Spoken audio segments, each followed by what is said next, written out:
Eugenie Sage. With some degree of trepidation, given your rulings tonight on relevance, but we'll give it every effort to make sure that the comments are relevant. And if I could just thank the Minister for his contribution to the debate. But I think it's interesting, if you look at the Statistics Act, with Section 6 of that Act, and that provides that no government department shall commence or commission any statistical survey or make a substantial alteration to an existing survey without the written approval of the Minister. And, Mr Chair, I think that's quite different from the provision that we're seeing in this bill, which has the Ministers actually setting the topics for environmental reporting in Clause 18.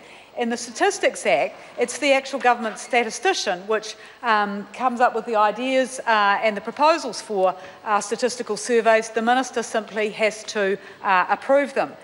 And I think it's quite ironic that we celebrated 800 years since the signing of Magna Carta this week. And from its beginning, this Parliament has adopted the Magna Carta's ideals of individual liberty and freedom and constraint of power. And one of the concepts of the rule of law is checks on the power of the executive. And an independent, non-politicised public service which is able to provide robust advice to ministers is one of the checks on the powers of the executive. And so that is one of our major concerns with this bill, because the regulation-making powers in the bill exist only for the Ministers for the Environment and of Statistics to set the topics for domain reports and synthesis reports. And that is concentrating power in the hands of ministers. It undermines, in our view, the rule of law. And it also signals that this government does not trust the public service. It does not trust senior chief executives.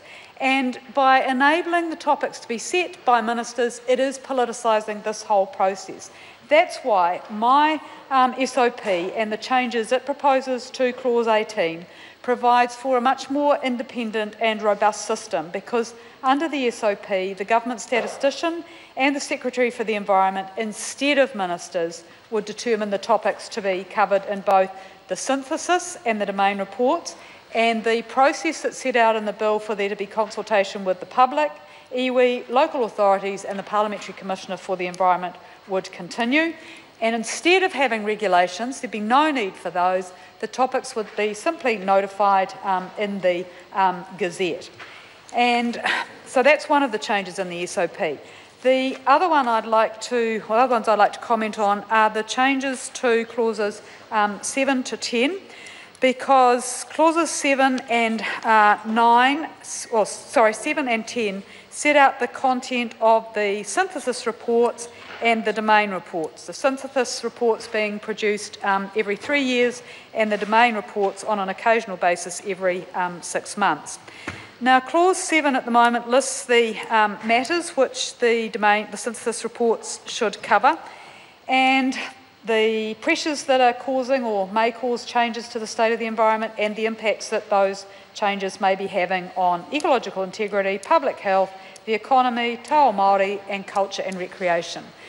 Now, officials told us that that was not intended to be an exclusive list of matters, yet the bill is not clear on that. There is an advantage always in the law being clear.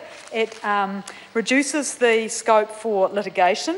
So the SOP seeks to make it crystal clear that this is not an exhaustive list in Clause 7 or in Clause 10, to ensure that there are other matters which are obviously missing here. One of them is just social wellbeing generally. That's not listed in Clause 7 or Clause 10. And the other obvious omission is there is no reference to climate change. The greatest... Order. I apologise for interrupting the member, but the time has come for me to report.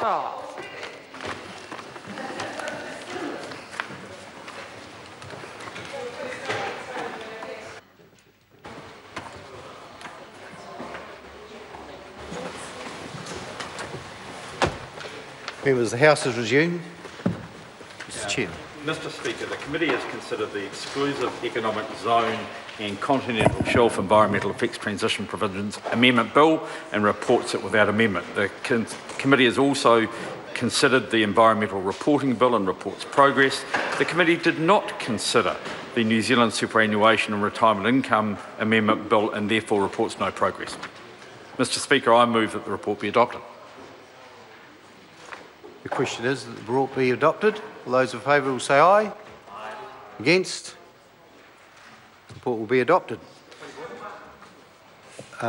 Jami-Lee Ross. Mr Speaker, I take this opportunity at the end of the evening to just raise a matter that I hope the presiding officer's team could give some consideration to. Members throughout the committee stage have witnessed a number of rulings around the relevancy question that will be made by presiding officers, and I completely accept that it is up to presiding officers to determine the relevancy of speeches being made by members, but some members, particularly on this side, would feel as though perhaps the relevancy rules and the standing orders and speakers' rulings may be being applied somewhat differently to what they're used to, and many members have been challenged on their relevancy today. Senior members, including the Honourable Ruth Dyson, and I just wonder whether the presiding officers could give some consideration to that matter, perhaps discuss it with the whips and see if we can attempt to comply with the expectations of the presiding officers in the future a bit better. I can assure the member that the presiding officers will do all they can to ensure the smooth running of the House.